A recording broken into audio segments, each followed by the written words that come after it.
Aroma ടിവിയുടെ എല്ലാ മാന്യ ശ്രോതാക്കൾക്കും വേഗം വരുന്ന കർത്താവായ യേശു ക്രിസ്തുവിന്റെ ധന്യതിരു നാമത്തിൽ വന്ദനത്തെയും സ്വാഗതത്തെയും അറിയിക്കുന്നു. അനുഗ്രഹീതവും മനോഹരവുമായ നല്ല നിമിഷങ്ങൾക്കായി, നല്ല ദിവസത്തിനായി ഞാൻ കർത്താവിന് സ്തോത്രം ചെയ്യുന്നു.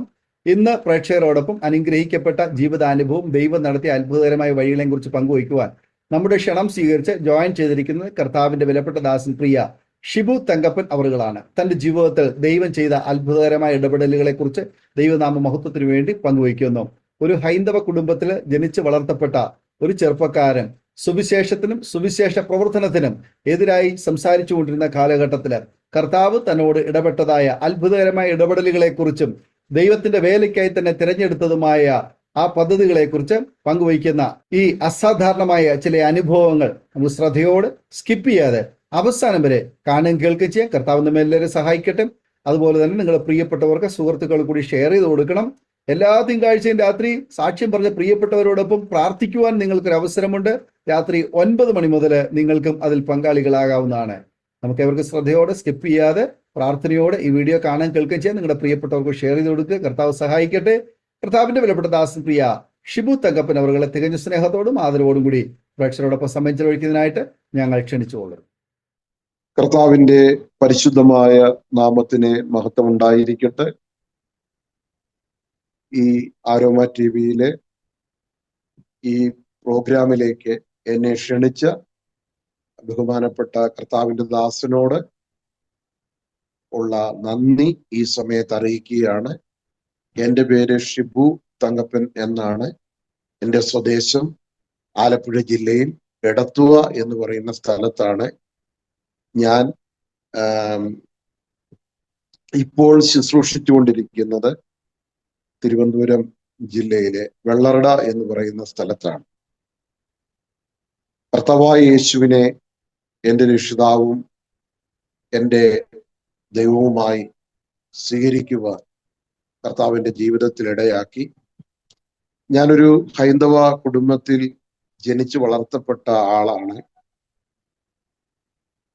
എൻ്റെ ബാല്യകാലത്തില് ഞാൻ വളരെ ലോകപ്രകാരം ജീവിച്ച ഒരു വ്യക്തിയായിരുന്നു. കർത്താവിനെ കണ്ടുമുട്ടുവാനോ ദൈവവചനം പ്രസംഗിക്കുവാനോ ഒന്നും യാതൊരു യോഗ്യതയും ഇല്ലായിരുന്ന ഒരു വ്യക്തിയാണ്. ചെറു പ്രായത്തിൽ തന്നെ ക്രിസ്തുവിന് വിരോധിയായി സുവിശേഷ വേലയോടും സുവിശേഷകരോടുമൊക്കെ എനിക്ക് വളരെ അവജ്ഞ ഉണ്ടായിരുന്ന ഒരു സ്വഭാവമായിരുന്നു. എന്നാൽ 1993 കർത്താവായ യേശു ക്രിസ്തുവിനെ എൻ്റെ രക്ഷിതാവായി സ്വീകരിപ്പാൻ ഇടയായി തീർന്നത്. യേശു ക്രിസ്തുവിന്റെ സ്നേഹം എൻ്റെ ജീവിതത്തിലേക്ക് കടന്നു വന്നത് ആ സമയത്തായിരുന്നു. എന്നാൽ തികഞ്ഞ ഒരു സുവിശേഷ വിരോധിയായിരുന്ന ഞാൻ എൻ്റെ ചെറുപ്രായത്തിൽ തന്നെ സുവിശേഷ വേലയെയും ക്രിസ്തുവിനെ പ്രസംഗിക്കുന്നവരെയൊക്കെ വളരെ വിദ്വേഷത്തോടു കൂടിയാണ് അവരെ നോക്കി കണ്ടിരുന്നത്. എന്നാൽ എൻ്റെ ചെറുപ്രായത്തിൽ എൻ്റെ അയൽവക്കത്തുള്ള മർത്തോമ കുടുംബത്തിൽ പെട്ട ഒരു അച്ചായൻ എന്നോട് യേശു ക്രിസ്തുവിനെ കുറിച്ച് പറയുവാൻ, ക്രിസ്തുവിന്റെ സുവിശേഷം പറയുവാൻ ഇടയായി തീർന്നു. ഞാൻ അദ്ദേഹത്തോട് വളരെ ദേഷ്യത്തോടെ, തർക്കത്തോടു കൂടി അദ്ദേഹത്തോട് എതിർക്കുവാൻ തുടങ്ങി. ഞാൻ അദ്ദേഹത്തോട് ഇപ്രകാരം ചോദിച്ചു: യേശു ക്രിസ്തു ദൈവപുത്രനായിരുന്നു എന്നതിനോ മറിയയുടെ ഗർഭം പരിശുദ്ധാത്മാവിൽ ആണെന്നുള്ളതിന് തെളിവെന്താണ്? ഞാൻ പറഞ്ഞു, ഒരാത്മാവിനൊരിക്കലും ഒരു സ്ത്രീയുടെ ഗർഭപാത്രത്തിൽ ഒരു ശിശുവിന് രൂപം കൊടുക്കുവാൻ കഴിയത്തില്ല. യേശു ക്രിസ്തു ദൈവത്തിന്റെ പുത്രനല്ല. യേശു ക്രിസ്തു പരിശുദ്ധാത്മാവിനാൽ ജനിച്ചതല്ല. യേശു ക്രിസ്തു യോസേപ്പിന്റെ പുത്രനാണ്. ക്രിസ്തുവിന്റെ കന്യകാ ജന്മത്തെ ഞാൻ നിഷേധിക്കുവാൻ ഇടയായി തീർന്നു. അപ്പോൾ അദ്ദേഹം എന്നോട് കന്യക ഗർഭിണിയായി ഒരു മകനെ പ്രസവിക്കും, അവന് ദൈവം നമ്മോട് കൂടെ എന്നർത്ഥമുള്ള ഇമ്മാനുവേൽ എന്ന് പേർ വിളിക്കും.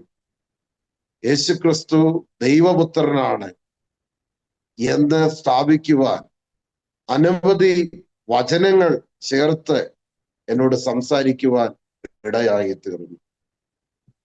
ഞാൻ പറഞ്ഞു, ഹൈന്ദവ വേദങ്ങൾ, പുരാണങ്ങൾ, ഇതിഹാസങ്ങൾ, ഋഗ്വേദം, യജുർവേദം, സാമവേദം, അഥർവവേദം, ഇതൊക്കെ ഞങ്ങളുടെ സംസ്കാരത്തിന് അടിത്തറ പാകിയിരിക്കുന്നത് കൊണ്ട് ഇത് ഞാൻ ഒരിക്കലും വിശ്വസിക്കത്തില്ല. ഇതെല്ലാം ചരിത്രമാണ്, യേശുക്രിസ്തു ഒരിക്കലും ദൈവപുത്രനല്ല എന്ന് ഞാൻ പറയുവാനിടയായി തീർന്നു. ആ സമയത്ത് ആ ദേശത്ത് ആരെ അനുസരിക്കാതെ, മാതാപിതാക്കളെ അനുസരിക്കാതെ, സ്വന്തം ഇഷ്ടപ്രകാരം മുന്നോട്ട് പോയ ഒരു വ്യക്തിയായിരുന്നു ഞാൻ. അദ്ദേഹം എന്നോട് ഇപ്രകാരം പറഞ്ഞു, മോനെ, യേശുക്രിസ്തു ദൈവപുത്രനാണ് എങ്കിൽ മറിയയുടെ ഗർഭം പരിശുദ്ധാത്മാവിലാണ് എങ്കിൽ നീ ഈ ആഴ്ചയിൽ തന്നെ യേശുവിനെ രക്ഷിതാവായി സ്വീകരിക്കും, അല്ലെങ്കിൽ ഈ വേദപുസ്തകം ഞാൻ താഴെ വെക്കും എന്ന് പറയുവാൻ ഇടയായി തീർന്നു. നിങ്ങൾക്ക് കേൾക്കണമോ? ആ ആഴ്ചയുടെ അവസാന ദിവസം ഒരു പ്രത്യേക ഇൻസിഡന്റോടുള്ള ബന്ധത്തിൽ, ഒരു വഴക്കിനോടുള്ള ബന്ധത്തിൽ എൻ്റെ കാല് ഒടിഞ്ഞ് ചതഞ്ഞ്, എൻ്റെ കാലയിലെ കരിങ്കല്ലെടുത്തിട്ട് ചതഞ്ഞ് ഞാൻ ഹോസ്പിറ്റലിലായി. അപ്പോഴെല്ലാം എൻ്റെ ഹൃദയത്തിൽ ഇങ്ങനെ പറയുന്നുണ്ട്, യേശുക്രിസ്തു ദൈവപുത്രനാണ് എങ്കിൽ നീ യേശുവിനെ രക്ഷിതാവായി സ്വീകരിക്കുമോ? ഞാൻ ലോകത്തിന്റെ രക്ഷിതാവാണ്, ഞാൻ നിന്റെ കർത്താവാണ് എന്നുള്ള ശബ്ദം എൻ്റെ ഹൃദയത്തിൽ ആരോ പറയുന്നത് പോലെ മുഴങ്ങുന്നുണ്ടായിരുന്നു. ഞാൻ ഹോസ്പിറ്റലായി, ഡോക്ടേഴ്സ് പറഞ്ഞു കാല് ചതഞ്ഞു, ഈ കാലുകൊണ്ട് ഇനി നേരെ നടക്കുവാൻ ബുദ്ധിമുട്ടാണ് എന്ന് അവര് പറഞ്ഞപ്പോൾ ഈ അച്ചായനെ ഹോസ്പിറ്റലിൽ കടന്നു വന്നു. അദ്ദേഹം എന്നോട് പറഞ്ഞു, മോനെ വിഷമിക്കണ്ട, ഞാൻ പ്രാർത്ഥിക്കാം, ഞാൻ പ്രാർത്ഥിക്കുമ്പോൾ നിനക്ക് സൗഖ്യം കിട്ടും, നിന്റെ അവസ്ഥയ്ക്ക് വ്യത്യാസം വരും, നിന്റെ കാല് ഓക്കെ ആകും എന്ന് പറഞ്ഞു. അതിഭയങ്കരമായ വേദന എൻ്റെ കാലിനുണ്ടായിരുന്നു. അദ്ദേഹം പറഞ്ഞപ്പോൾ ഞാൻ പറഞ്ഞു, വേണ്ട, പ്രാർത്ഥിക്കണ്ട, എനിക്ക് പ്രാർത്ഥിക്കുന്ന ഇഷ്ടമല്ല, എനിക്ക് പ്രാർത്ഥിക്കണ്ട, ഞങ്ങളൊക്കെ പ്രാർത്ഥിക്കുന്നവരാണ്, അത് ഞങ്ങളുടെ ദൈവങ്ങളോട് ഞാൻ പ്രാർത്ഥിച്ചോളാം എന്ന് പറഞ്ഞു. അദ്ദേഹം നിർബന്ധിച്ചില്ല. അന്ന് രാത്രി ഭയങ്കര വേദന അനുഭവിച്ചു. വീണ്ടും എൻ്റെ ഹൃദയത്തിൽ ഇങ്ങനെ മുഴങ്ങുന്നു, ഞാൻ ദൈവത്തിന്റെ പുത്രനാണ്, ഞാൻ നിന്റെ രക്ഷിതാവാണ്, ഞാൻ നിന്റെ കർത്താവാണ്.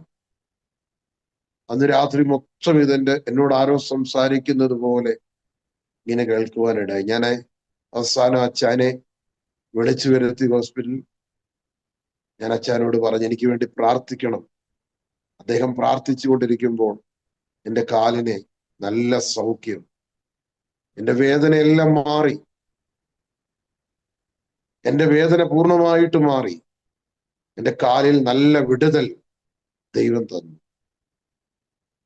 ഞാൻ പറഞ്ഞു, യേശുവേ, അങ്ങ് എൻ്റെ ഹൃദയത്തിലേക്ക് കടന്നു വരണമേ, അങ്ങേ എൻ്റെ നാഥനും രക്ഷിതാവുമായി ഞാൻ സ്വീകരിക്കുന്നു എന്ന് പറയുവാനിടയായി തീർന്നു.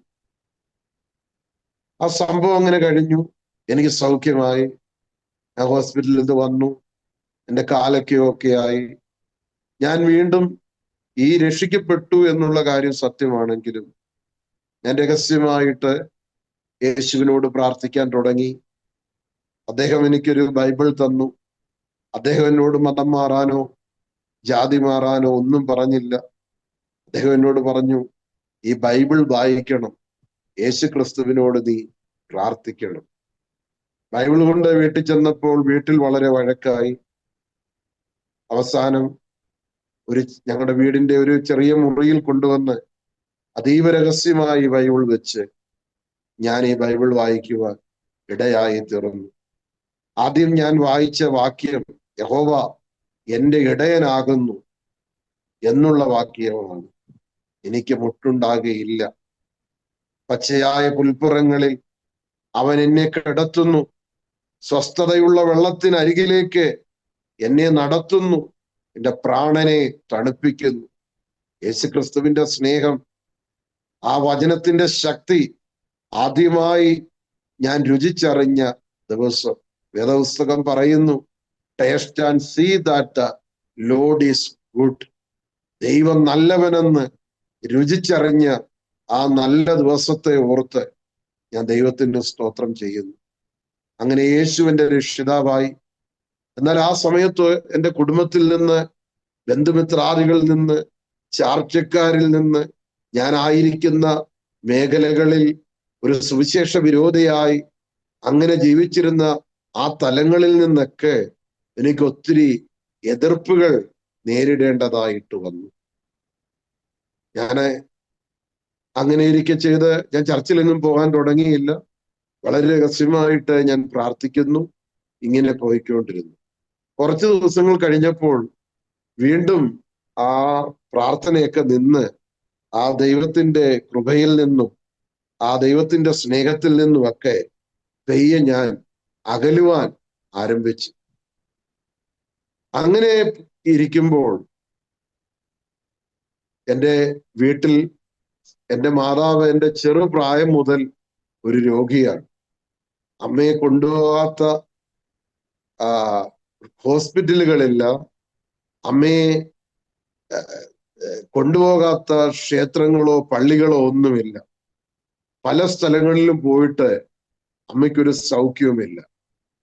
കുടുംബത്തിൽ എത്ര പൈസ വന്നാലും അതൊന്നും ഇരിക്കാതെ ചെലവായി പോകുന്ന, അസമാധാനം മാത്രം തളം കെട്ടി നിൽക്കുന്ന, സ്വസ്ഥതയില്ലാത്ത ഒരു അനുഭവത്തിലാണ് എൻ്റെ ജനനം, എൻ്റെ ഭവനം. ആ ഒരു പ്രത്യേക അവസ്ഥയിൽ കൂടെയാണ് കടന്നു പോകുന്നത്. എന്നാൽ ഞാൻ കുറച്ച് പിന്മാറിപ്പോയി. ഞാൻ വേറെ ലോകപ്രകാരമൊന്നും ഞാൻ പോയില്ല എങ്കിലും ഞാൻ കുറച്ച് പിന്മാറിപ്പോയപ്പോൾ എനിക്ക് വലിയ പ്രയാസങ്ങൾ ഉണ്ടായി. പെട്ടെന്ന് എൻ്റെ ശരീരത്തില് മെലഞ്ചൈറ്റിസ് എന്ന് പറയുന്ന ഒരു രോഗം കടന്നു വന്നു. എൻ്റെ ലങ്സിൽ നിന്ന് ഞാൻ അവിടുന്ന്, എൻ്റെ ഫാദർ എന്നെ കൊണ്ടുപോയി പുഷ്പഗിരി ഹോസ്പിറ്റലിൽ അഡ്മിറ്റ് ചെയ്തു. അവിടുന്ന് എൻ്റെ ലെൻസിൽ നിന്ന് പഴുപ്പൊക്കെ കുത്തിയെടുത്ത് വളരെ പ്രയാസമായി, വളരെ സീരിയസ് ആയി, മരണത്തോട് മല്ലടിക്കുന്ന ഒരവസ്ഥ. അവിടെ നിന്ന് അവര് പറഞ്ഞു, വലിയ പ്രയാസമാണ്, രക്ഷപ്പെടാൻ അത്രമാത്രം രോഗാവസ്ഥ വളരെ കൂടിപ്പോയി. അവിടെ നിന്ന് വീട്ടിലെ സാമ്പത്തിക ബുദ്ധിമുട്ടുകളും ഒക്കെ കൊണ്ട് കോട്ടയം മെഡിക്കൽ കോളേജിലേക്ക് എന്നെ കൊണ്ടുപോയി. അവിടുന്ന് ചെസ്റ്റിന്റെ സ്പെഷ്യലിസ്റ്റായ ഡോക്ടർ സുകുമാരൻ ആ കാലത്ത് അദ്ദേഹം എന്നോട് പറയുവാനിടയായി. എന്നോടല്ല, എൻ്റെ പിതാവിനോട് പറഞ്ഞു, ഈ ഇദ്ദേഹത്തിന്റെ രോഗം വളരെ സീരിയസ് ആണ്, നിങ്ങളെ വളരെ പ്രാർത്ഥിക്ക്, ദൈവത്തിന് മാത്രമേ വിടുവിക്കാൻ കഴിയത്തുള്ളൂ. ശരീരത്തിലെ പല അസ്വസ്ഥതകൾക്കും കാരണമായി തീർന്നു. ശരീരം ക്ഷീണിച്ചു, വളരെ ഉണങ്ങി, വളരെ പ്രതികൂലത്തിലായി. ഈ സമയത്ത് നേഴ്സിങ്ങിന്, BSc നേഴ്സിംഗ് പഠിക്കുന്ന കുട്ടികളുണ്ട് ആ കോളേജില്, മെഡിക്കൽ കോളേജില്. ആ കുട്ടികൾ വന്ന്, ഒരു കുട്ടി വന്ന് എൻ്റെ നഖമൊക്കെ വൃത്തിയാക്കി എൻ്റെ അടുക്കൽ വന്ന് ഇങ്ങനെ നിന്നപ്പോൾ ആ കുട്ടി എന്നോട് പറഞ്ഞു, ദൈവം നിന്നെ സൗഖ്യമാക്കും, ദൈവം നിന്നെ പൂർണ്ണമായി വിടുവിക്കും. ഇനിയുള്ള കാലം കർത്താവിന് വേണ്ടി ജീവിച്ചാൽ പൂർണ്ണമായും നിന്റെ ആയുസ്സിനെ ദൈവം ദീർഘമാക്കി തരും എന്ന് പറയുവാനിടയായി തീർന്നു. ഒരു വിശ്വാസിയായ കുട്ടിയാണ്.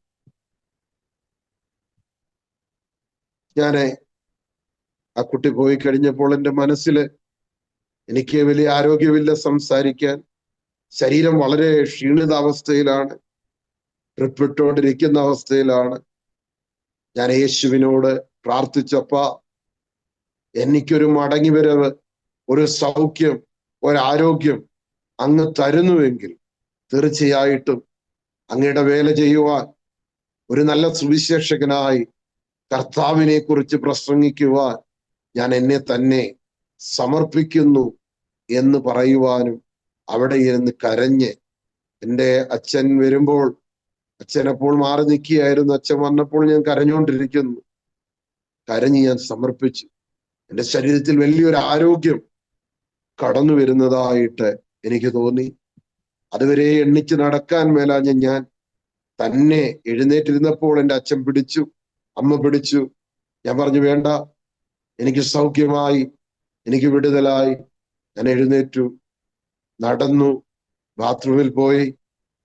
എൻ്റെ ശരീരത്തിന് ആയതായ ഒരു ഫീലിംഗ് എനിക്ക് അനുഭവപ്പെട്ടു. ഒരു അസാധാരണ ശക്തി എൻ്റെ മേലേക്ക് വന്നു. ഞാൻ ഹോസ്പിറ്റലിൽ നിന്ന് അടുത്ത് ചെക്കപ്പ് കഴിഞ്ഞപ്പോൾ ഡോക്ടർ പോലും അതിശയിക്കുമാറ് എനിക്ക് വലിയ വിടുതൽ സംഭവിച്ചിരിക്കുന്നു എന്ന് പറയുവാനിടയായി. വലിയ അത്ഭുതമാണ്, നിങ്ങളുടെ പ്രാർത്ഥനയുടെ ഫലമാണ് എന്നൊക്കെ ആ ഡോക്ടർ പറഞ്ഞു. അവിടെ നിന്ന് വീട്ടിലേക്ക് വന്നു. അതിനുശേഷം ഞാൻ പ്രാർത്ഥിക്കാൻ പോകുന്നതിനോ ഒന്നും എൻ്റെ വീട്ടിൽ ആരും തടസ്സം നിന്നില്ല. എൻ്റെ ജീവനെ മടക്കി തന്നത് ദൈവമാണെന്ന് അവർക്കറിയാവുന്നത് കൊണ്ട് അവര് പറഞ്ഞു, മോൻ പൊക്കോ, പക്ഷേ ഞങ്ങളാരും ഇതിന്റെ കൂട്ടത്തിൽ വരില്ല എന്ന് പറയുവാനിടയായി തീർന്നു. അതിനുശേഷം ഞാൻ ഈ മർത്തോമാക്കാരൻ അച്ഛനോട് പറഞ്ഞു, അച്ഛാ, ഞാന് ഇനി മുതൽ നിങ്ങളുടെ പള്ളി വരികയാണ്. ഞാൻ പറഞ്ഞതിന് സന്തോഷമേ ഉള്ളൂ.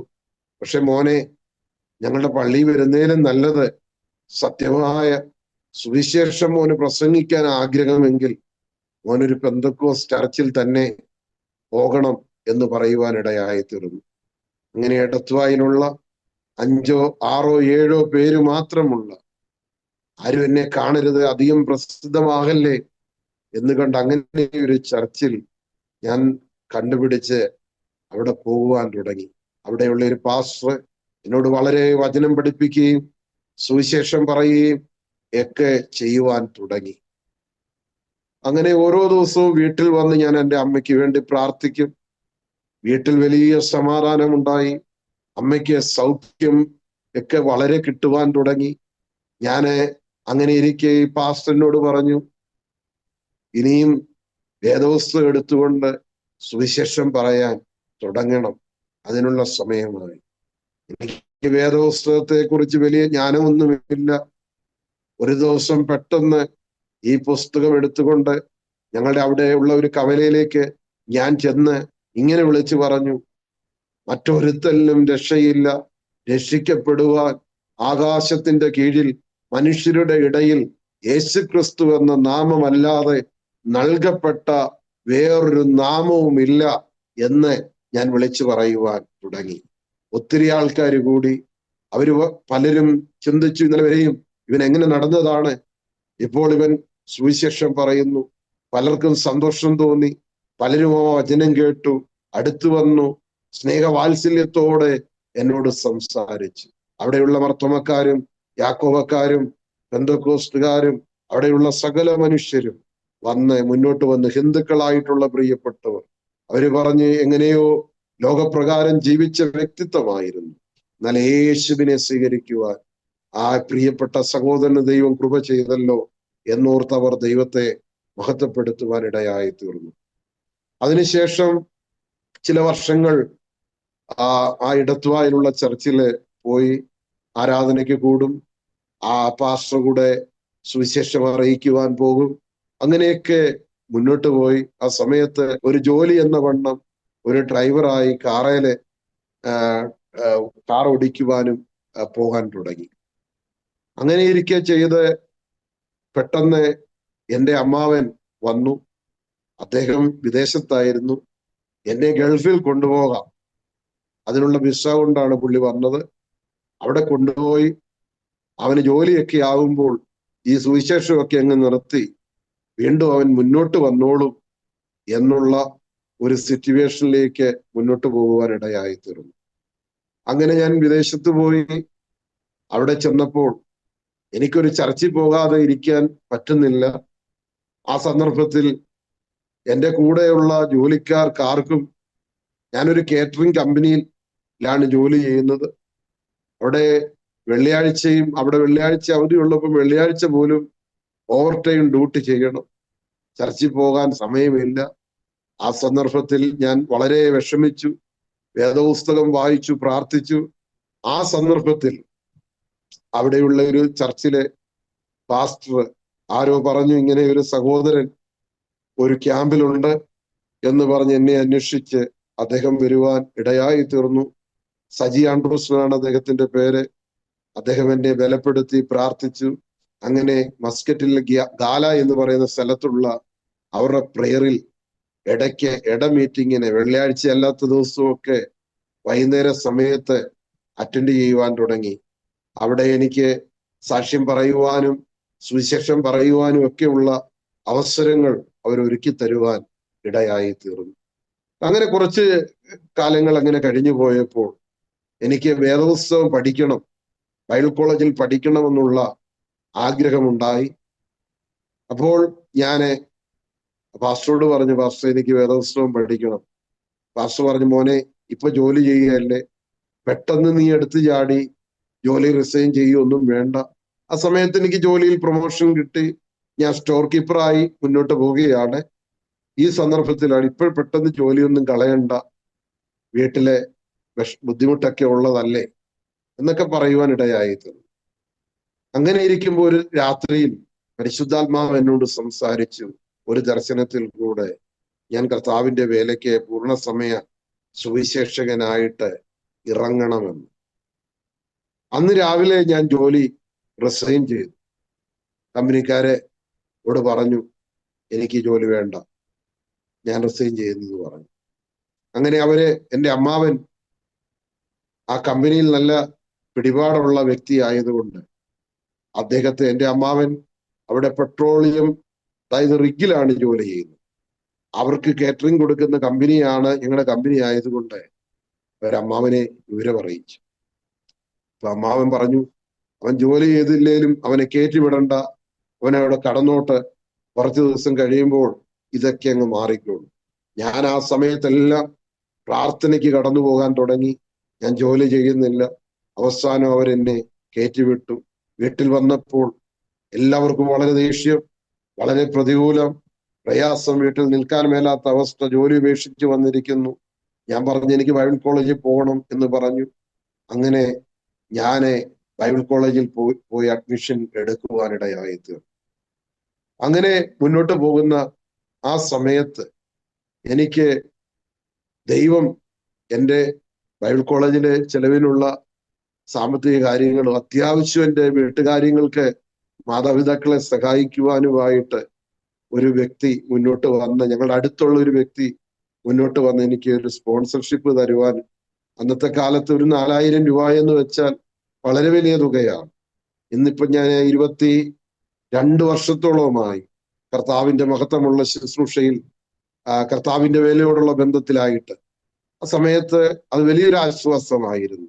അങ്ങനെ കർത്താവിന്റെ വേലയിൽ വേദപുസ്തകം പഠിച്ച് മുന്നോട്ട് വരുവാൻ ഇടയായി തീർന്നു. കർത്താവിന്റെ ജീവിതത്തിൽ ചെയ്ത നിരവധി അത്ഭുതങ്ങൾ.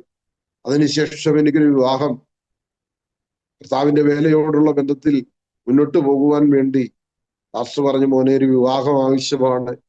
അങ്ങനെ ഒരു വിവാഹം കഴിക്കുവാൻ വീട്ടുകാരാരുമില്ല ആലോചിക്കുവാൻ. വേറൊരു പാസ്റ്ററോട് പറഞ്ഞു. അദ്ദേഹം പറഞ്ഞ്, എൻ്റെ വീടിന്റെ അടുത്തുനിന്ന് ഒരു 20 കിലോമീറ്റർ മാറി, ഹരിപ്പാട് എന്ന് പറയുന്ന സ്ഥലത്ത് 15 കിലോമീറ്റർ മാറി അവിടെയുള്ള എന്നെ പോലെ തന്നെ കർത്താവിന്റെ സന്നിധിയിൽ കടന്നു വന്ന ഒരു സഹോദരി, ഒരു യാക്കോബായ കുടുംബത്തിൽപ്പെട്ട ഒരു സഹോദരി, ആ സഹോദരി എനിക്ക് വേണ്ടി വിവാഹം ആലോചിച്ചതാണ്. അപ്പോൾ എൻ്റെ അപ്പം പറഞ്ഞു, മോനെ അത് വേണ്ട, നമ്മളുടെ കുടുംബത്തിൽ നമ്മളെ പോലെ ഹൈന്ദവ കുടുംബത്തിൽപ്പെട്ട ഒരു കുട്ടിയെ മതി. നിനക്ക് നിർബന്ധമാണ് ക്രിസ്ത്യാനിയിൽ നിന്ന് വിവാഹം കഴിക്കാനെങ്കിൽ അതേ നമ്മുടെ കൂട്ടത്തിലുള്ള ഒരു പെൺകുട്ടിയെ മതി എന്ന് പറഞ്ഞതുകൊണ്ട് അങ്ങനെ എന്നെ പോലെ തന്നെ ഹൈന്ദവ കുടുംബത്തിൽ നിന്ന് വിശ്വാസത്തിൽ വന്ന ഒരു സഹോദരിയെ, അവളുടെ പേര് രഞ്ജിത എന്നാണ്, ദൈവം എനിക്ക് കാണിച്ചു തരുവാൻ ഇടയായി തീർന്നു. അതിനുശേഷം വിവാഹം കഴിഞ്ഞപ്പോൾ വീട്ടിൽ ഒത്തിരി പ്രതികൂലമായി. ഞങ്ങൾ സുവിശേഷ വേലയ്ക്ക് ഇറങ്ങി പോകുമ്പോൾ എങ്ങനെ ഇവർ ജീവിക്കും, ഞങ്ങൾക്ക് ചർച്ചില്ല, എങ്ങനെ മുന്നോട്ട് പോകും? അങ്ങനെ വലിയ പ്രയാസമായി, വീട്ടിൽ നിൽക്കാൻ മേലാത്ത സ്ഥിതിയായി. ആ സമയത്ത് ന്യൂ ഇന്ത്യ ചർച്ച് ബോർഡിലെ ഒരു സീനിയർ പാസ്റ്റർ, എക്സിക്യൂട്ടീവ് അംഗമായിരുന്ന പാസ്റ്റർ ഇ എം ഗുരുവിള, അദ്ദേഹം ഇപ്പോൾ നിത്യതയിൽ വിശ്രമിക്കുകയാണ്. ആ സമയത്ത് അദ്ദേഹം ഞങ്ങളെ കൈക്കൊള്ളുകയും ഞങ്ങൾക്കൊരു വീടെടുത്തു തരികയും അവിടെ ഞങ്ങളെ താമസിപ്പിക്കുകയും ഞങ്ങൾക്ക് വേണ്ട ഡ്രസ്സ് കാര്യങ്ങൾ, അതെല്ലാം ഞങ്ങൾക്ക് വേണ്ട എല്ലാ കാര്യങ്ങളും ക്രമീകരിച്ചു തരികയും ചെയ്തു. അതിനുശേഷം കർത്താവിന്റെ വേലയോടുള്ള ബന്ധത്തിൽ എനിക്കൊരു സഭ അദ്ദേഹം ക്രമീകരിച്ചു തരുവാൻ ഇടയായി തീർന്നു. അങ്ങനെ ഞാൻ പള്ളിത്തോട് എന്ന് പറയുന്ന സ്ഥലത്ത്, പാലപ്പുഴ ജില്ലയിലെ പള്ളിത്തോട് എന്ന് പറയുന്ന സ്ഥലത്ത് കടൽ തീരത്ത് ഒരു പാസ്റ്റർക്ക് പകരമായി അദ്ദേഹം ഗൾഫിൽ പോയതിന് ചാർജ് എടുക്കുവാനിടയായി തീർന്നു. 3 മാസം ഈ പാസ്റ്റർ ഞങ്ങൾക്ക് മതി എന്ന് പറയുവാനിടയായി. എന്നാൽ ഞാൻ പറഞ്ഞു, ഞാനിവിടെ പകരക്കാരനായിട്ട് വന്നതാണ്, ഞാനിവിടെ നിൽക്കില്ല എന്ന് പറഞ്ഞ് എനിക്ക് പാലക്കാട് ഒരു ചർച്ചിലേക്ക്, ഒരു വലിയ ചർച്ചല്ല, ഒരു ചെറിയ ചർച്ചിലേക്ക് എനിക്ക് ട്രാൻസ്ഫർ ലഭിച്ചു. ഞാൻ അവിടെ സ്ഥിരമായിട്ട് പോയി 4 വർഷത്തോളം പാലക്കാട് മുണ്ടൂർ എന്ന് പറയുന്ന സ്ഥലത്ത് കർത്താവിന്റെ മഹത്വമുള്ള ശുശ്രൂഷയിലായിരുന്നു. പലരെയും കർത്താവിന്റെ സന്നിധിയിലേക്ക് കൊണ്ടുവരുവാൻ, യേശുക്രിസ്തുവിന്റെ സ്നേഹത്തിലേക്ക് പലരെ ആകർഷിക്കുവാൻ, അനേക രോഗികൾക്ക് വേണ്ടി പ്രാർത്ഥിക്കുവാനും അത്ഭുത സൗഖ്യം പലർക്ക് അവിടെ ലഭിക്കുവാനും ദൈവം ഇടയാക്കി. അങ്ങനെ ശുശ്രൂഷയിൽ ഒരു പടി കൂടെ ദൈവം മുന്നോട്ട് നടത്തുവാൻ ഇടയായി തീർന്നു. വളരെ ബുദ്ധിമുട്ടുകളും ഞെരുക്കവും നിറഞ്ഞ ഒരു ജീവിതമായിരുന്നു അവിടെ. ഞങ്ങളൊക്കെ ക്രിസ്തുവിലായാൽ ചില ആൾക്കാരൊക്കെ, ഞങ്ങളുടെ ബന്ധുമിത്രാദികളൊക്കെ പറയും, അവര് യേശുവിനെ സ്വീകരിച്ചത് പണമോഹത്തിന് വേണ്ടിയാണ്, അല്ലെങ്കിൽ അവർക്ക് ജീവിക്കുവാനുള്ള അനവധി സാഹചര്യങ്ങൾ ലഭിക്കുവാനാണ്. എന്നാൽ അങ്ങനെയൊന്നുമല്ല. അങ്ങനെ വളരെ ബുദ്ധിമുട്ടുകൾ കർത്തൃ ശുശ്രൂഷയിൽ, പാഴ്സനേജിൽ അനുഭവിച്ച ഒരു വ്യക്തിയാണ് ഞാൻ. Praise the Lord. എന്നാൽ അതിന്റെ എല്ലാം നടുവിൽ 4 വർഷക്കാലം അവിടെ നിൽക്കുകയും അതിനുശേഷം കുറവലങ്ങാട് 7 വർഷക്കാലം ഒരു സഭയിലെ കർത്താവിന്റെ മഹത്വമുള്ള ശുശ്രൂഷയിലായിരുന്നു. അതിനുശേഷം കാഞ്ഞിരപ്പള്ളിയിൽ 4 വർഷക്കാലം വേറൊരു സഭയിലേക്ക് ട്രാൻസ്ഫറായി. ഈ സ്ഥലങ്ങളിലൊക്കെ അനേക പ്രിയപ്പെട്ടവരെ കർത്താവിന്റെ കൃപയിലേക്ക് കൊണ്ടുവരുവാനും അനേകരെ യേശുക്രിസ്തുവിന് വേണ്ടി നേടുവാനും അനേകരെ സ്നാനപ്പെടുത്തുവാനും ഒക്കെ ദൈവം എന്നെ സഹായിച്ചു. അതിനുശേഷം ഞാൻ ട്രിവാൻഡ്രത്തേക്ക് കടന്നു വന്നു. ഇപ്പോൾ 8 വർഷത്തോളം കഴിഞ്ഞു ഇവിടെ കർത്താവിന്റെ വേലയിലായിരിക്കുന്നു. ഞങ്ങൾ വളരെ സന്തോഷമാണ്. 2 മക്കൾ ദൈവം എനിക്ക് തന്നു. 2 മൂത്താള് മോളാണ്. അവളെ BSc നഴ്സിങ്ങിനെ പഠിച്ചുകൊണ്ടിരിക്കുന്നു. മോൻ കർത്താവിന്റെ വേലയ്ക്ക് വേണ്ടിയുള്ളതാണ്. അവൻ 8ാം ക്ലാസ്സിൽ പഠിച്ചുകൊണ്ടിരിക്കുന്നു. ഞങ്ങളെ കർത്താവ് വഴി നടത്തുന്നു. നിരവധി പ്രയാസങ്ങളും പ്രതികൂലങ്ങളും ഒക്കെ ജീവിതത്തിൽ കടന്നു വന്നെങ്കിലും സർവശക്തനായ ദൈവം പലപ്പോഴും കരം പിടിച്ച് നടത്തുന്നത് ഞങ്ങൾക്ക് കാണുവാൻ കഴിഞ്ഞിട്ടുണ്ട്. അതുകൊണ്ട് എനിക്ക് ഉറച്ചു പറയുവാൻ കഴിയും, യേശുവിനെ കൈക്കൊണ്ടാൽ തീർച്ചയായിട്ടും നമുക്ക് ഈ ലോകപ്രകാരം ലഭിക്കുന്ന നന്മകളെക്കാൾ ഉപരി ഒരുവൻ ക്രിസ്തുവിലായാൽ അവൻ പുതിയ സൃഷ്ടി, പഴയത് കഴിഞ്ഞുപോയി.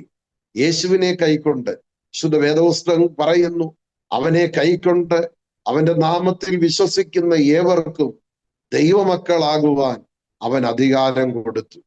അവന്റെ നാമത്തിൽ വിശ്വസിക്കുന്ന ഹിന്ദുവിനെന്നോ, അവന്റെ നാമത്തിൽ വിശ്വസിക്കുന്ന ക്രിസ്ത്യാനിക്കെന്നോ, അവന്റെ നാമത്തിൽ വിശ്വസിക്കുന്ന മുസൽമാനെന്നോ ഒന്നും ദൈവം പറഞ്ഞില്ല. അവന്റെ നാമത്തിൽ വിശ്വസിക്കുന്ന ഏവർക്കും ദൈവമക്കളാകുവാൻ. ഇതൊരു ക്രിസ്ത്യാനിറ്റി ഒരു മതമല്ല, ഇതൊരു ജീവിതമാണ്. യേശുക്രിസ്തുവിനെ സ്വീകരിക്കുക എന്നുള്ളത്. യേശുക്രിസ്തു ഒരിക്കലും ആരെയും തിരസ്കരിച്ചിട്ടില്ല. തന്റെ അടുക്കൽ 10 കുഷ്ഠരോഗികളെ ഒരിക്കൽ യേശുക്രിസ്തുവിന്റെ അടുക്കൽ വന്നു. ആ 10 കുഷ്ഠരോഗികൾക്കും യേശു സൗഖ്യം കൊടുത്തു. അതിൽ ഒരുത്തൻ മാത്രമേ നന്ദി പറയാൻ തിരിച്ചു വന്നുള്ളൂ. പക്ഷെ ക്രിസ്തു അവരെ ആരെയും തള്ളിപ്പറഞ്ഞില്ല. യേശുക്രിസ്തുവിനെ പീഡിപ്പിച്ച, യേശുക്രിസ്തുവിനെ ക്രൂശിലേറ്റിയ യഹൂദ പരീക്ഷകളെ നോക്കി യേശുക്രിസ്തു ശാപത്തിന്റെ വാക്കുകൾ വിളിച്ചു പറഞ്ഞില്ല. യേശുക്രിസ്തു പറഞ്ഞത്, പിതാവേ, ഇവർ ചെയ്യുന്നത് എന്തെന്ന് ഇവർ അറിയുന്നില്ല, ഇവരോട് ക്ഷമിക്കണമേ. ഇത് സ്നേഹത്തിന്റെ മാർഗമാണ്. ദൈവത്തിന്റെ മാർഗം എന്നുള്ളത് ആർദ്രതയുടെയും സ്നേഹത്തിന്റെയും കരുണയുടെയും മാർഗമാണ്. മനുഷ്യർക്ക് അവരുടെ സഹജീവികളോട് സ്നേഹമില്ല എങ്കിൽ ഒന്നും ഇല്ല. വേദപുസ്തകം പറയുന്നു, സ്നേഹമാണ് ഏറ്റവും വലുത്. നിന്നെ പോലെ നിന്റെ അയൽക്കാരനെ സ്നേഹിക്കാനാണ് കർത്താവ് പറഞ്ഞിരിക്കുന്നത്. അപ്പൊ യേശുക്രിസ്തുവിന്റെ സ്നേഹം അത്ര വലിയതാണ്. ഞാനും എൻ്റെ കുടുംബവും ഞങ്ങൾ യഹോവയെ സേവിക്കും, ഞങ്ങൾ മാത്രം സേവിച്ചാൽ മതി, ഞങ്ങൾ മാത്രം അനുഗ്രഹിക്കപ്പെട്ടാൽ മതി, ആ ഒരു ചിന്താഗതിയല്ല. മറ്റുള്ളവരെ കൂടെ ഈ ദൈവിക സ്നേഹത്തിലേക്ക്, ക്രിസ്തുവിലുള്ള അനുഗ്രഹത്തിലേക്ക് നയിക്കുവാൻ നമുക്ക് കഴിയണം. കർത്താവ് ഞങ്ങളെ ജയോത്സവമായി നടത്തുന്നു. ദൈവത്തിന്റെ വലിയ കൃപ എപ്പോഴും ഞങ്ങളോടൊപ്പമുണ്ട്. കർത്താവ് ഞങ്ങളെ അനവധി കഷ്ടങ്ങളുടെയും പ്രതികൂലങ്ങളുടെയും പ്രയാസങ്ങളുടെയും മധ്യത്തിൽ ദൈവം ഞങ്ങളെ നടത്തുന്നു. എൻ്റെ വീട്ടിൽ നിന്ന് ഞാൻ ഇറങ്ങിയപ്പോൾ എനിക്ക് ആ വീട് പിന്നെ കിട്ടില്ല. ഞാൻ ഏറ്റവും ഇളയ മോനാണ്. എനിക്ക് 3 പെങ്ങന്മാരാണ്. പിന്നെ അങ്ങോട്ട് തിരിച്ചു ചെല്ലാൻ യാതൊരു നിവൃത്തിയില്ല. എനിക്ക് സ്വന്തമായൊരു വീടില്ല. ഞാൻ ഒത്തിരി കണ്ണുനീരോടെ പ്രാർത്ഥിച്ചു. ദൈവം എനിക്ക് നല്ലൊരു ഭവനം തന്നു. ഇപ്പോൾ ഭവനത്ത് പാർത്തുകൊണ്ട് ഞാനൊരു ചർച്ചിൽ പോയി വന്നാണ് ശുശ്രൂഷിക്കുന്നത്. കർത്താവ് എന്നെ നടത്തുന്നു. ഇത്രത്തോളം എന്നെ ശ്രദ്ധിക്കുകയും ഇത്രത്തോളം എന്നെ കേൾക്കുകയും ചെയ്ത എല്ലാ പ്രിയപ്പെട്ടവർക്കും കർത്താവായ യേശുക്രിസ്തുവിന്റെ നാമത്തിലുള്ള എൻ്റെ സ്നേഹവും വന്ദനവും ഞാൻ നിങ്ങളെ അറിയിക്കുകയാണ്. യേശുക്രിസ്തു ലോകത്തിന്റെ രക്ഷിതാവാണ്. യേശുക്രിസ്തു ഒരു ഇന്റർനാഷണൽ ഗോഡാണ്. ഒരു പ്രദേശത്തിന്റെ ദൈവമല്ല, ഒരു പ്രദേശത്തിന്റെ രക്ഷിതാവല്ല. ലോകം മുഴുവനും, ലോകത്തിന്റെ മുഴുവനും പാപത്തെ ചുമന്നുകൊണ്ട് ക്രൂശിന്മേൽ കേറിപ്പോയെന്നാണ് വേദപുസ്തകം പറയുന്നത്. അവനെ തകർത്ത് കളയുവാൻ ദൈവത്തിന് ഇഷ്ടം തോന്നി. ഇപ്പൊ യേശുക്രിസ്തുവിൽ കൂടെ നിത്യജീവനുണ്ട്.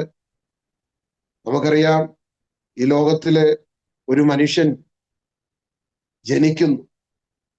ജനനം എന്നുള്ള ആ വാക്കിന്റെ അവസാനത്തെ അക്ഷരം 0 അത് കഴിഞ്ഞവൻ ജീവിതമാണ്.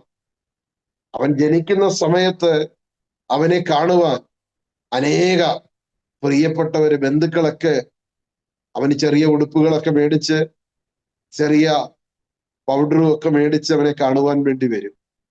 അത് കഴിഞ്ഞ് ജീവിതമാണ്. ജീവിക്കുന്ന സമയത്ത് ജീവിതത്തിന്റെ അവസാനം 0. ജീവിതം മുന്നോട്ട് നയിക്കുന്ന സമയത്ത് ആരും അവനെ അന്വേഷിച്ചു വരത്തില്ല. ബന്ധുമിത്രാദികൾ കാണത്തില്ല, ചാർച്ചക്കാർ കാണത്തില്ല. അവന്റെ ജീവിതത്തിൽ അവൻ അനുഭവിക്കുന്ന വേദനകൾ, പ്രയാസങ്ങൾ അവൻ തന്നെ അനുഭവിച്ച് തീർക്കണം. ആ സമയത്ത് നീ എങ്ങനെ ഇരിക്കുന്നു, നീ ആഹാരം കഴിച്ചോ എന്നൊന്നും ചോദിക്കുവാൻ ആരും കാണത്തില്ല. അതിനുശേഷം മരണമാണ്. മരണത്തിന്റെ അവസാനം 0, 0. ഹല്ലേലൂയ. എന്നാ നിങ്ങൾക്ക് കേൾക്കണമോ? ഈ മരിക്കുമ്പോഴും അനേക പ്രിയപ്പെട്ടവർ മരണസമയത്ത് കാണാൻ വരും.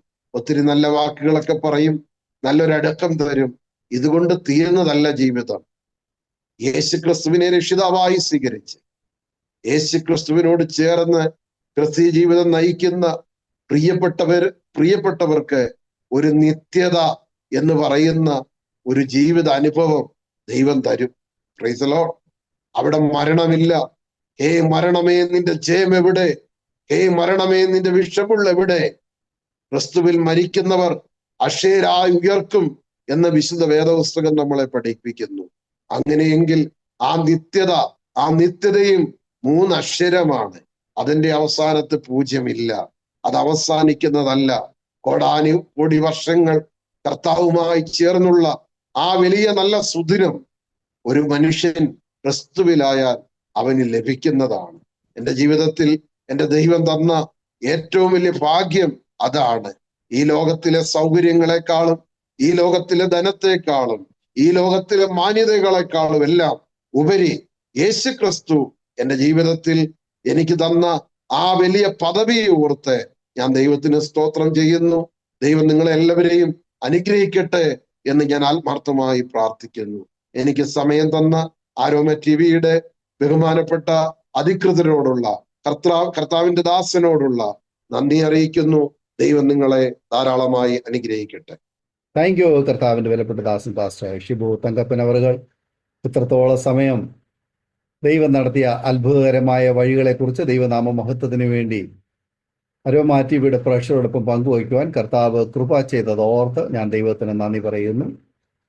ഒരു ഹൈന്ദവ കുടുംബത്തിൽ ജനിച്ച് വളർത്തപ്പെട്ട് ആ ഒരു പാരമ്പര്യത്തിൽ ജീവിച്ചു കൊണ്ടിരുന്നപ്പോൾ കർത്താവായ യേശു ക്രിസ്തു ആരെന്നോ എന്തെന്നോ അറിയാതിരുന്നപ്പോൾ, അറിയായ്മയുടെ കാലത്ത് നന്നായി സുവിശേഷ പ്രവർത്തകരെയും കർത്താവിൻ്റെ ദാസന്മാരെയും ഒക്കെ എതിർക്കുവാനും എതിർത്ത് സംസാരിക്കുവാനും കർത്താവിൻ്റെ ജനനത്തെക്കുറിച്ചും പ്രവർത്തനത്തെക്കുറിച്ചും ഒക്കെ ചോദ്യം ചെയ്യുവാനും ഇടയായി തീർന്നു.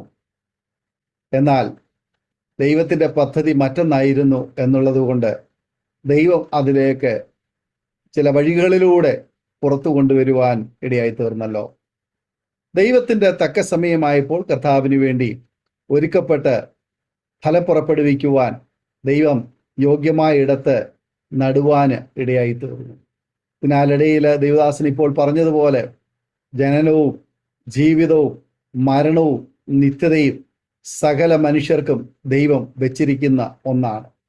എന്നാൽ അവസാനം പറഞ്ഞ നിത്യത എന്ന് പറയുന്നത് അത് എവിടെ ആയിരിക്കും എന്നുള്ളത് ഏതൊരു വ്യക്തിയും ജീവിച്ചിരിക്കുമ്പോൾ ആമേന് അത് നിശ്ചിതമായി അവന് ഉറപ്പാക്കേണ്ടുന്ന ഒരു കാര്യമാണ്. അത് ഈ ജീവിതത്തിൽ അവൻ കണ്ടെത്തണം. ആ നിത്യത ഒരു പക്ഷെങ്കിൽ അത് നിത്യ ജീവനായ സ്വർഗമായിരിക്കാം, അതല്ല നിത്യ നരകമായിരിക്കാം. രണ്ടിലേതെങ്കിലും ഒന്ന് ഏതൊരു മനുഷ്യനും പ്രാപിക്കേണ്ടതായിട്ട് ഉണ്ടാവും. എന്നാൽ ഒരു വ്യക്തിക്ക് നിത്യത എന്ന് പറയുന്ന ആ ദൈവീയ അനുഭവം, സ്വർഗീയ അനുഭവം ആ വ്യക്തിക്ക് ലഭിക്കണമെങ്കിൽ നാം ഈ ഭൂമിയിൽ ജനിച്ച് ജീവിച്ച് എങ്ങനെയെങ്കിലും ഈ ലോകത്ത് നിന്ന് മാറ്റപ്പെടുന്ന ഒരു സാധാരണ മനുഷ്യനെ പോലെ ജീവിച്ചാൽ പോരാ. അതിനുവേണ്ടി ഒരു തിരഞ്ഞെടുപ്പ് ആവശ്യമാണ്. ആ ഒരു തിരഞ്ഞെടുപ്പിലേക്ക് പ്രിയ കർത്താവിൻ്റെ ദാസന് വരുവാൻ സഹായിച്ച ആ പ്രിയ സഹോദരങ്ങൾക്കായി, അതിനായി വഴിയൊരുക്കിയ കർത്താവിൻ്റെ മാറ്റമില്ലാത്ത വചനത്തിനായി, അവസരങ്ങൾക്കായി ഞാൻ കർത്താവിന് സ്തോത്രം ചെയ്യുന്നു. അരോമ ടിവിയുടെ പ്രേക്ഷകരിൽ അനേക പ്രിയപ്പെട്ടവർക്ക് ഇതുപോലുള്ള ഒരുപാട് അനുഭവങ്ങൾ പറയുവാൻ ഉണ്ടായിരിക്കും. ഈ സാക്ഷ്യം കേൾക്കുമ്പോൾ നിങ്ങളും പറയും, അതെ, ഞാനും ജനിച്ച് ജീവിച്ച് ആമേനെ വളർത്തപ്പെട്ടത് ഇതുപോലെ ഒരു പശ്ചാത്തലത്തിലായിരുന്നു. എന്നാൽ ഞാനും കർത്താവായ യേശു ക്രിസ്തുവിനെ എതിർത്ത് ചെറുത്ത് നിന്ന ഒരു സമയമുണ്ട്. എന്നാൽ ക്രിസ്തുവിൻ്റെ സ്നേഹം, അങ്ങയുടെ മാറ്റമില്ലാത്ത വചനം എന്നെ തേടി വന്നപ്പോൾ എനിക്കതിനോട് ആമേനെ ചെറുത്ത് നിൽക്കുവാൻ കഴിഞ്ഞില്ല. ഞാനതിന് വിധേയപ്പെട്ടപ്പോൾ, അതനുസരിക്കുവാൻ തയ്യാറായപ്പോൾ അതിൻ്റെ ജീവിതത്തിൽ അനുഗ്രഹമായി തീർന്നുവെന്ന് ഞങ്ങളെ കേൾക്കുന്ന പല പ്രിയപ്പെട്ടവരും ഇപ്പോൾ പറയുന്നുണ്ടാവും. അതേ പ്രിയപ്പെട്ടവരെ, നിങ്ങൾ തീർച്ചയായിട്ടും അനുഭവിച്ചു കൊണ്ടിരിക്കുന്ന അറിഞ്ഞതായ ഈ സത്യത്തെ അനേക പ്രിയപ്പെട്ടവർക്കും അനുഭവിക്കുവാൻ തക്കവണ്ണം ഇടയായി തീരേണ്ടതിന് ഈ സാക്ഷ്യം നിങ്ങൾ കേട്ടതിന് ശേഷം പരമാവധി പ്രിയപ്പെട്ടവർക്ക് നിങ്ങൾ ഷെയർ ചെയ്ത് കൊടുക്കണമെന്ന് പ്രത്യേകാലെ ഓർപ്പിക്കുന്നു. നമുക്കൊരുമിച്ച് ദൈവസന്നിധിയിൽ പ്രാർത്ഥിക്കാം. ഒരു വിടുതലിന്റെ സാക്ഷ്യം നാം കേൾക്കുവാൻ ഇടയായി തീർന്നല്ലോ. ഒരു അത്ഭുതത്തിന്റെ സാക്ഷ്യം നാം കേൾക്കുവാൻ ഇടയായി തീർന്നല്ലോ. അനേക പ്രിയപ്പെട്ടവര് ഇതുപോലെ കർത്താവിന് വേണ്ടി ജീവിതം സമർപ്പിച്ച് മുന്നോട്ട് വരുവാൻ ഇടയായി തീരട്ടെ. അങ്ങനെ മുന്നോട്ട് വന്ന പ്രിയപ്പെട്ടവരെ ദൈവം നിലനിർത്തേണ്ടതിന് വേണ്ടി, അവരുടെ നിത്യത ഉറപ്പാക്കുവാൻ ഈ അവസരം ഒരുക്കേണ്ടതിന് വേണ്ടി നാം ഒരുമിച്ച് പ്രാർത്ഥിച്ചുകൊണ്ടിരിക്കുമ്പോൾ കർത്താവിന്റെ ദാസൻ ഷിബു തങ്കപ്പൻ അവറുകൾ അരോമ ടിവിയുടെ ശ്രോതാക്കൾക്ക് വേണ്ടി ഒരു നിമിഷം ചുരുക്കം വാചകങ്ങൾ നമ്മെ പ്രാർത്ഥനയിൽ സഹായിക്കും. നമുക്ക് പ്രാർത്ഥിക്കാം. Praise the Lord. ഹല്ലേലൂയ. പരിശുദ്ധനായ ഞങ്ങളുടെ ദൈവമേ, സ്വർഗീയ പിതാവേ, ഈ ആരോമേൽ ടിവിയിൽ കൂടെ ഈ വിലപ്പെട്ട ജീവിത അനുഭവങ്ങൾ പങ്കുവെക്കുവാൻ ദൈവാടിയന് കൃപ ചെയ്തല്ലോ. ഞങ്ങളെ ശ്രദ്ധിച്ചുകൊണ്ടിരിക്കുന്ന എല്ലാ പ്രേക്ഷകർക്കായി ഞാൻ അങ്ങേക്ക് സ്തോത്രം ചെയ്യുന്നു. ഈ വചനം കേട്ട ആരുപോലും ഒരിക്കലും നശിച്ചു പോകാനിടയാകല്ലേ. ഈ വചനം കേട്ട ഓരോ പ്രിയപ്പെട്ടവരും കർത്താവിനെ രക്ഷിതാവായി സ്വീകരിക്കുവാനും യേശുക്രിസ്തുവിനെ ജീവിതത്തിൽ ഉൾക്കൊള്ളുവാനും ദൈവത്തിന്റെ വചനം അനുസരിക്കുവാനും ദൈവം കൃപ ചെയ്യണമേ. ഈ ശുശ്രൂഷയ്ക്ക് നേതൃത്വം കൊടുക്കുന്ന ആരോമ ടിവിയുടെ അണിയറ പ്രവർത്തകർക്കായി ഞാൻ ദൈവത്തിന് സ്തോത്രം ചെയ്യുന്നു. കർത്താവെ, അവരെ അനുഗ്രഹിക്കണമേ. ദൈവമേ, അങ്ങയ്ക്ക് വേണ്ടി അധികം പ്രയോജനപ്പെടുവാൻ വീണ്ടും അവരെ ഒരുക്കേണ്ടതിനായി പ്രാർത്ഥിക്കുന്നു. ദൈവത്തിന്റെ വലിയ കൃപ ഞങ്ങളുടെ മൺകൂടാരങ്ങളിൽ പകരണമേ. അപ്പാ, ഞങ്ങൾക്ക് യാതൊന്നിനും കഴിവില്ല. അങ്ങ് ഇത്രത്തോളം ഞങ്ങളെ നടത്തിയ അങ്ങയുടെ വലിയ സ്നേഹത്തിനായി സ്തോത്രം. വചനം കേട്ട ഓരോ പ്രിയപ്പെട്ടവരും, കർത്താവ് ഈ സാക്ഷ്യം കേട്ട ഓരോ പ്രിയപ്പെട്ടവരും ഞങ്ങളുടെ ജീവിതത്തിൽ യേശുക്രിസ്തുവിന്റെ സ്നേഹം അറിയുവാൻ ദൈവം ഇടയാക്കണമേ. എല്ലാത്തിലും തിരുനാമം മഹത്വമെടുക്കും. യേശുക്രിസ്തുവിൻ നാമത്തിൽ തന്നെ, ആമീൻ. താങ്ക് യു കർത്താവിന്റെ ദാസന് ഒരു പ്രാവശ്യം കൂടെ നന്ദി അറിയിക്കുന്നു. പ്രേക്ഷകർക്ക് ഈ ജീവിതാനുഭവങ്ങൾ ആമേൻ അനുഗ്രഹമായി തീർന്നുവെങ്കിൽ നിങ്ങളുടെ പ്രിയപ്പെട്ടവർ സുഹൃത്തുക്കൾ കൂടി ഷെയർ ചെയ്ത് കൊടുക്കുക. നിങ്ങളുടെ വിലയേറിയ അഭിപ്രായങ്ങളും നിർദ്ദേശങ്ങളും കമന്റ് ബോക്സിൽ രേഖപ്പെടുത്താവുന്നതാണ്. മാത്രമല്ല, എല്ലാ തിങ്കളാഴ്ചയും രാത്രി സാക്ഷ്യം പറഞ്ഞ പ്രിയപ്പെട്ടവരോടൊപ്പം പ്രാർത്ഥിക്കുവാൻ നിങ്ങൾക്കൊരു അവസരമുണ്ട്. രാത്രി 9 മണി മുതൽ പ്രാർത്ഥനാ സെഷനിൽ നിങ്ങൾക്ക് സംബന്ധിക്കാം. അടുത്ത അനുഗ്രഹിക്കപ്പെട്ട സാക്ഷ്യ വചന ചിന്തയുമായി വീണ്ടും കൂടി കാണുമ്പോൾ എല്ലാ പ്രിയപ്പെട്ടവർക്കും goodbye. God bless you all. Amen.